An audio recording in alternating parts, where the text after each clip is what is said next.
بسم اللہ الرحمن الرحیم۔ نبی کریم صلی اللہ علیہ وسلم کے ارشاد کا مفہوم ہے کہ جو آدمی رات کو باوضو ہو کر سوتا ہے تو فرشتہ اس کے جسم کے ساتھ لگ کر رات گزارتا ہے، اور جب بھی وہ بیدار ہوتا ہے تو فرشتہ اس کے لیے دعا کرتا ہے کہ یا اللہ اپنے اس بندے کی مغفرت فرما دیجئے کیونکہ یہ رات کو باوضو ہو کر سویا ہے۔ یہ صحیح ابن حبان کی روایت ہے جس میں رات کو باوضو ہو کر سونے کی فضیلت موجود ہے۔ رات کو باوضو سونا مختلف روایات میں نبی کریم صلی اللہ علیہ وسلم نے اس کے فضائل بیان فرمائے ہیں۔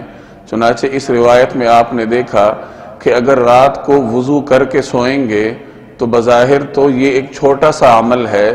لیکن یہ چھوٹا سا عمل آپ کو اتنا بڑا فائدہ دے رہا ہے کہ فرشتہ آپ کے لیے دعا کرتا ہے، آپ کے ساتھ سوتا ہے، گویا آپ کی حفاظت پر اللہ تبارک و تعالی کسی فرشتے کو مامور کر دیتا ہے اور وہ آپ کے لیے مغفرت کی دعا بھی کرتا ہے۔ فرشتہ معصوم مخلوق ہے، اور ایک معصوم مخلوق جب آپ کے لیے دعا کرے مغفرت کی تو یقیناً اللہ تبارک و تعالی انسان کی مغفرت فرما دیتے ہیں۔ ایک دوسری روایت میں نبی کریم صلی اللہ علیہ وسلم نے رات کو باوضو ہو کر سونے کی یہ فضیلت بیان فرمائی ہے کہ اگر کوئی شخص رات کو وضو کر کے سوئے اور اسی رات اس کا انتقال ہو جائے تو وہ شہید شمار ہوتا ہے اللہ تبارک و تعالی کے ہاں۔ یہ وہ باوضو ہو کر سونے کی اخروی فضیلت ہے، اور دنیاوی فضیلت اس کی یہ ہے کہ اگر آپ رات کو باوضو ہو کر سوئیں گے تو یہ انسان کی صحت کی ضمانت ہے،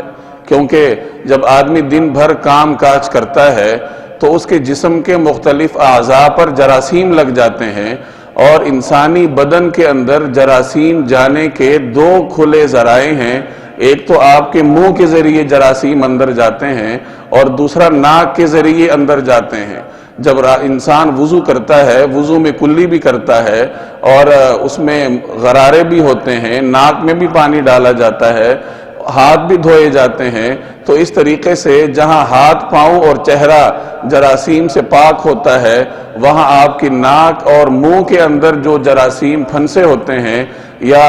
کھانے کے کوئی ذرہ پھنسا ہوا ہے کلی کے ذریعے، منہ دھونے کے ذریعے وہ بھی نکل جاتا ہے، اور ساری رات انسان پھر جراثیم سے محفوظ ہو کر سوتا ہے۔ تو بظاہر تو چھوٹا سا عمل ہے وضو کر کے سونا، لیکن یہ چھوٹا سا عمل آپ کو صحت کی بھی ضمانت دیتا ہے اور آخرت کے اجر کی بھی۔ اللہ تبارک و تعالی مجھے اور آپ کو اس چھوٹی سی ہدایت پر عمل کرنے کی توفیق عطا فرمائے۔